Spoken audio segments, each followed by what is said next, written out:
Good morning student. आज हम हिंदी में चैप्टर 4.2 लोक कथाएं रीड करेंगे, है ना। ये संकलित है। तो लोक कथाएं, इसमें इस चैप्टर में दो छोटी छोटी लोक कथाएं दिया गया है ना। आज भी वाचिक परंपरा में लोक साहित्य विद्यमान है, जिसे हम लोक कथा, लोकगीत, लोक गाथा, कहावतें, हना, मुहावरे, जनहुला, पहेली आदि के नाम से जानते हैं। ये लोक संपत्ति है। इनकी रचना किसने की यह अज्ञात है। लोक के इस ज्ञान को अब अनेक रचनाकारों द्वारा लिखा जा रहा है। इस पाठ में एक हल्बी और एक छत्तीसगढ़ी लोक कथा दी जा रही है ना। तो ये फर्स्ट वाला हल्बी लोक कथा है, सेकंड वाला जिस इसमें दिया है ना, दो छोटी लोक कथाएं हैं, तो वो छत्तीसगढ़ी है। तो ये हल्बी लोक कथा सांचला आज का है ना। तो जो सच है, सत्य है, उसको किसी प्रकार का आँच नहीं होता, किसी प्रकार का डर नहीं होता, है ना। तो इसमें स्टोरी ये है, एक बहुत पहले की बात है कि एक किसान का बेटा है ना, अकेले जंगल के रास्ते से जाता रहता है ना। तो उसके साथ कोई नहीं रहता, अकेले रहता है। तो एक अकेले जाते हुए है ना, राही का साथ होना जरूरी है ना। जंगल में जा रहा है तो यही सोच के जाते रहता है। एक वो लठ पकड़े रहता है, लठ डंडा है ना, एक डंडा पकड़े रहता है और उसमें क्या बोलते हैं उसको, वो एक लौकी का जो वो गोल वाला रहता है, उसका सूखा हुआ भाग रहता है ना, दूमा जिसको बोलते हैं ना, उसका सूखा हुआ भाग रहता है। उसको वो कपड़े में बांध के रखा रहता है, पोटली में है ना, अपने पोटली को डंडे में बांध के रखा रहता है और अकेले जंगल के रास्ते से जाता रहता है। तो जंगल के रास्ते से जाता रहता है, तो रास्ते में एक केकड़ा मिलता है उसको। केकड़ा बोलता है कि भाई तुम जा रहे हो तो मुझे भी साथ ले लो करके, है ना। ऐसे अकेले सफ़र करने से अच्छा है कि कोई तुम्हारा साथी हो। तो किसान का बेटा एक बार सोचता है, फिर वो उसको अपने साथ ले लेता है। अपने उस डंडे में जो पोटली बांधा रहता है, कपड़े की पोटली में उसको रख देता है ना। और फिर जाते जाते वो जंगल के रास्ते से जाते जाते उस थक जाता है, तो बोलता है कि अब थोड़ा सा विश्राम कर लूँ, है ना। तो जंगल में ही एक पेड़ के नीचे वो रुक जाता है, वहीं पे बैठ जाता है और वो सो जाता है। वहीं पे थोड़ा सा विश्राम कर लेता है, तो उसकी आँख लग जाती है। तो उस पेड़ में जो एक सांप रहता है ना, सांप उस पेड़ में रहता है और एक कौवा है ना, एक कौवा। तो उस क्षेत्र में जो है, कौवे और सांप का बहुत आतंक रहता है। वो कौवा और सांप जो है लोगों को डस के मारता उसको, और कौवा और सांप मिलकर वो लोगों का शिकार करते हैं ना। कौवा और सांप मिलकर उनको खा जाते थे। तो इस तरह का उस क्षेत्र में जो है आतंक रहता है ना। तो वहाँ के जो उस क्षेत्र के जो राजा थे, वो मुनादी करवा रहते हैं कि जो इन सांप और कौवे को मारेगा, तो उसको है ना, जो सांप और कौवे को मार देगा, तो मैं उसको अपनी बेटी का विवाह उससे करूँगा और अपना आधा राज्य उसको दे दूंगा करके, ऐसा वो मुनादी करवा रहे थे। तो ये किसान का बेटा तो बाहर का रहता है, वो जंगल के रास्ते जाते रहता है ना, और उस पेड़ पे रुकता है विश्राम करने के लिए। तो उस पेड़ से जो है सांप निकलता है और उसको डस लेता है। डसते ही वो कौवा भी वहाँ पे आ जाता है ना। डसने के बाद वो तो मूर्छित हो गया, मर गया है ना, मर गया। फिर कौवा आ जाता है और कौवा बोलता है कि तुम इसको डसे तो पैर तरफ का हिस्सा तुम्हारा और सिर तरफ का मेरा, है ना। फिर केकड़ा सुनते रहता है। केकड़ा जो उसके किसान के बेटे की पोटली में जो रहता है, केकड़ा ये सब सुनते रहता है। फिर वो निकलता है, अचानक से वहाँ से निकलता है और सांप के गर्दन को दबोच लेता है। अपने नुकीले जो उसके रहते हैं ना, पंजे जो है उसके केकड़े के, है ना, आप लोग भी देखे होंगे। तो उससे वो उसके सांप की गर्दन को दबोच लेता है, और दबोचता है तब सांप का जो गला जो है घूटने लगता है ना, प्राण जो उसके निकलने लगते हैं। तो वो उसे क्षमा याचना करता है कि मुझे छोड़ो छोड़ो छोड़ो करके, लेकिन केकड़ा जो है वो नहीं छोड़ता। वो बोलता है कि मेरे दोस्त को तुम जीवित करो पहले, इसके बाद ही मैं तुम्हें क्षमादान दूंगा, है ना, तुम्हें छोड़ूंगा करके। तो फिर सांप जो है उसका काटा रहता है, तो उसको जहर वो ले लेता है और धीरे धीरे करके उसको होश आता है ना। तो फिर होश आता है, उठता है, तो बोलता है कि मैं कितनी देर तक सो गया, है ना, अब चलते हैं करके। फिर उठ के चलने लगते हैं। फिर केकड़ा जो है सारी घटना को बताता है। तो किसान का बेटा बोलता है कि दुश्मन को कभी भी छोड़ना नहीं चाहिए, है ना, उनको नहीं छोड़ना चाहिए। तो सांप किसान का बेटा अपनी लठ से, है ना, लठ से उसको क्या बोलते हैं, मार देता है ना, कौवे को और सांप को मार के अपनी पोटली में रख लेता है और फिर वो चलते हैं। फिर वहीं पे एक गाय चराने वाला सबको देखते रहता है ना, सबको देखते रहता है।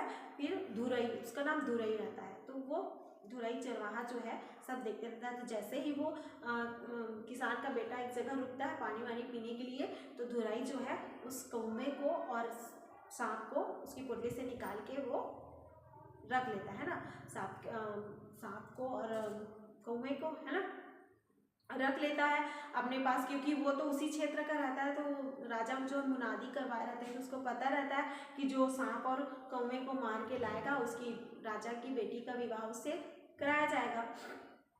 तो वो लेके उसको राजा के पास जाता है ना, राजा के पास जाता है। फिर वो बोलता है कि मैंने सांप और कौवे को मार दिया और अब आपकी जो बेटी है उसकी जो शादी है मेरे साथ करवाइए करके। फिर राजा सब ये क्या मुनादी करवाते हैं पूरे अपने क्षेत्र में कि उनकी बेटी का शादी होगा। सांप और कौवा जो है वो मारे गए और उनके राजा जिस प्रकार की घोषणा करवाए थे, तो उस घोषणा को वो अपने वादे को पूरा कर रहे हैं और अपनी बेटी का विवाह धुरई से करवा रहे हैं। तो इस बात की सूचना किसान के बेटे को मिली। तो किसान का बेटा बोलता है कि सांप और इसको तो मैं मारा हूँ, है ना, और उसकी शादी मतलब सांप और कौवे को तो मैं मारा हूँ। तो ऐसा करके वो राजा के पास पहुँचते हैं। फिर राजा को सारी घटना बताते हैं कि सांप और कौवे को मैंने मारा है और मेरे पास ये केकड़ा है, इसका प्रूफ है ना, और लठ है करके। फिर राजा को विश्वास होता है। फिर अपनी बेटी का विवाह वो उस किसान के बेटे से करवाते हैं और वो अपना जीवन यापन वहाँ पे करने लगते हैं, है ना। तो फिर ऐसे ही करते करते बहुत दिन तक जो किसान का बेटा है वो ऐसे खाली रहता है, कुछ काम नहीं करता। तो किसान के बेटे को ये लगता है कि मैं किसान का बेटा हूँ, मुझे काम करना चाहिए, है ना। वो अपनी पत्नी से कहता है कि मुझे ऐसे खाली नहीं रहना चाहिए, मुझे खेत में जाके काम करना चाहिए। तो उसकी पत्नी भी मना करती क्योंकि वो तो राजा की बेटी रहती है, लेकिन वो नहीं मानता। वो जाके खेत में काम करता है। फिर अगर मैं काम नहीं करूँगा तो खाऊंगा क्या, है ना, मेहनत नहीं करूँगा तो क्या खाऊंगा, वो मेहनती रहता है। फिर लोग बातें करने लगते हैं, राजा के जो प्रजा है वो बातें करने लगती है, राजा का दामाद है और खेत में आके काम कर रहे हैं। तो किसान के बेटे को कोई फर्क नहीं पड़ता क्योंकि वो मेहनती रहता है। लोगों का बर्तन को ढक्कन से बंद कर सकते, बर्तन के मुंह को, है ना, लेकिन लोगों का मुंह किसी से बंद नहीं होगा। 10 लोग 10 प्रकार की बातें करेंगे।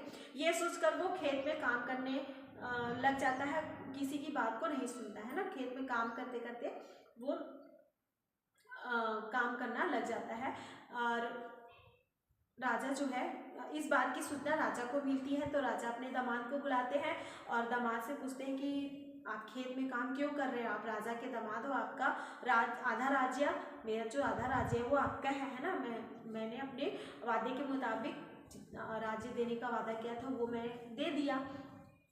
तो किसान का बेटा बोलता है कि आपके लिए तो एक गर्व की बात होनी चाहिए, है ना, कि आपका दामाद जो है एक मेहनती है ना। अगर हम मेहनत नहीं करेंगे तो हमारी प्रजा भी मेहनत नहीं करेगी। अगर एक राजा जो है अपना काम नहीं करेगा, मेहनत नहीं करेगा तो उसकी प्रजा भी वैसी हो जाएगी। अब एक राजा को काम करते देखेंगे, उसकी प्रजा देखेगी कि राजा मेहनत कर रहे हैं तो उनकी प्रजा भी मेहनत करेगी, है ना, अच्छा मेहनत करेगी, अच्छा अपना खेती का काम फसल उगाएगी, तो इससे हमारा जो राज्य है वो उन्नति की ओर होगा, है ना, उन्नति करेगा, आगे बढ़ेगा।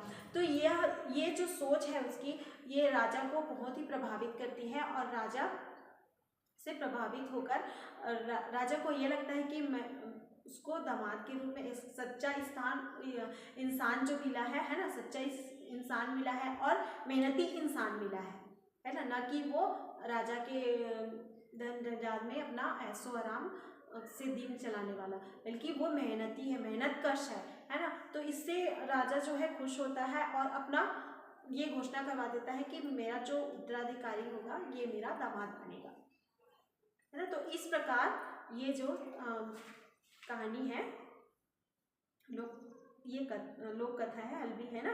तो इस प्रकार ये कंप्लीट हुआ, पूर्ण हुआ, है ना। तो इस राजा जो है अपने दामाद को अपना उत्तराधिकारी बना देते हैं। उसी प्रकार इसमें दूसरी कहानी है, छत्तीसगढ़ी लोक कथा है, हिरण और कोलिया, है ना, हिरण और कोलिया, सियार। तो सियार चतुर रहता ही, आप लोग सब जानते हैं ना, सियार चतुर रहता है। तो सियार की यहाँ पे चतुराई बताई गई है, वो किस प्रकार के, तो इसमें हिरण और कोलिया, है ना, हिरण और सियार जो है दोनों मित्र रहते हैं। तो गांव में एक कुएं में पानी रहता है, तो हिरण और कोलिया जो है ना, सियार है, उस पानी को पीने की उन लोग योजना बनाते हैं। पानी नीचे रहता है, तो सियार जो है हिरण को बोलता है कि तुम पहले पानी पियो लटक कर, उसके बाद मैं पीऊँगा। तो हिरण जो है उसकी बातों में आ जाता है और वो लटक के कुएं में पानी पीने लगता है। तभी सियार क्या करता है, हिरण को वहाँ पे धक्का दे देता है कुएं में हिरण गिर जाता है और गिरने के बाद वो वहाँ पे पानी में डूब के मर जाता है ना। अब उसको सियार जो है निकाले कैसे, है ना, तो वहीं पे गांव में काम करने वाले, खेत में काम करने वाले लोग रहते हैं। तो वहाँ पे जाके सियार बोलता है कि हिरण जो है पानी में गिर गया है और मर गया है वहाँ पे। तो फिर किसान जो है वहाँ पे आते हैं और हिरण को वहाँ से निकालते हैं, है ना। तो निकालते हैं, फिर किसान जो है उनको हिरण का मांस मिल जाता है खाने के लिए, तो वो निकाल के उसको मांस के टुकड़े टुकड़े करने लगते हैं। तो सियार बोलता है कि मुझे भी इसका मांस चाहिए। वो तो हिरण को खाने के लिए ही ऐसे किया रहता है, सियार जो है ना, उसको उसका मांस खाने के लिए किया रहता है। तो उसको कुएं में धक्का दिया रहता है ना। तो किसान जो है उनको मना कर देते कि हम तुम्हें नहीं देंगे, तुमने क्या किया है। तो बोलता है कि मैं आप लोग को मैंने तो सूचना दी ना आप लोग को, हिरण पानी में गिर गया है क्योंकि मैंने ही तो बताया ना कि मांस वहाँ पे है करके, तभी तो आप लाए उसको, है ना। तो ऐसा सियार बोलता है। फिर भी किसान लोग कोई फर्क नहीं पड़ता, वो नहीं, हम नहीं देंगे तुमको, जाओ यहाँ से करके उसको बोलते। तो सियार की चतुराई, है ना, सियार जो चतुराई से क्या करता है, हिरण को उसका मांस को भूनने के लिए आग जलाए रहते हैं ना, हिरण का मांस को भूनने के लिए आग जलाए रहते किसान। तो उस आग को वो किसानों का खेत जो रहता है, मटर की खेती लगी रहती है, तो उस मटर के खेत में आग को फेंक देता है चुपके से। तो वहाँ पे आग लग जाती है ना, खेत में आग लग जाती है। फिर किसान जब देखते हैं आपाधापी में कि आग लगी है, तो वहाँ पे किसान जो मांस छोड़कर भाग जाते हैं। सारा मांस जो है, हिरण का सारा मांस जो है सियार को मिल जाता है और वो मजे से वहाँ पे खाता है हिरण के मांस को। तो यहाँ पे सियार की चतुराई बताया गया है, वो बहुत चतुर चालाक है ना, और चतुराई से सारा मांस भी हड़प कर गया, खा गया। तो इस प्रकार छत्तीसगढ़ी लोक कथा पूर्ण हुआ। Thank you.